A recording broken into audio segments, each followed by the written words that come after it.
If you want to edit a slow motion video on POCO M8 5G, first we need to open the gallery, and then we're gonna go ahead and open our slow motion video.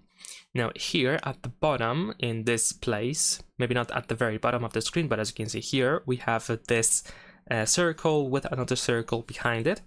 So we can tap on this button, and of course we need to grant access or these permissions. And now we should be able to find this, well, these two timelines actually, and here we have this timeline with lines which are separated. And as you can see here in the middle of the video, we have lines that have more space between.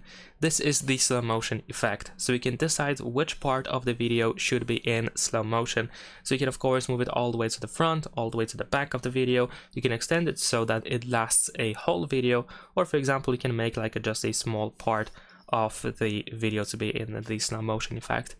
Once you are done with your changes, you can just simply use this check in the bottom right corner in order to generate the edited video. So of course after adjusting all of this, the phone will have to generate the video.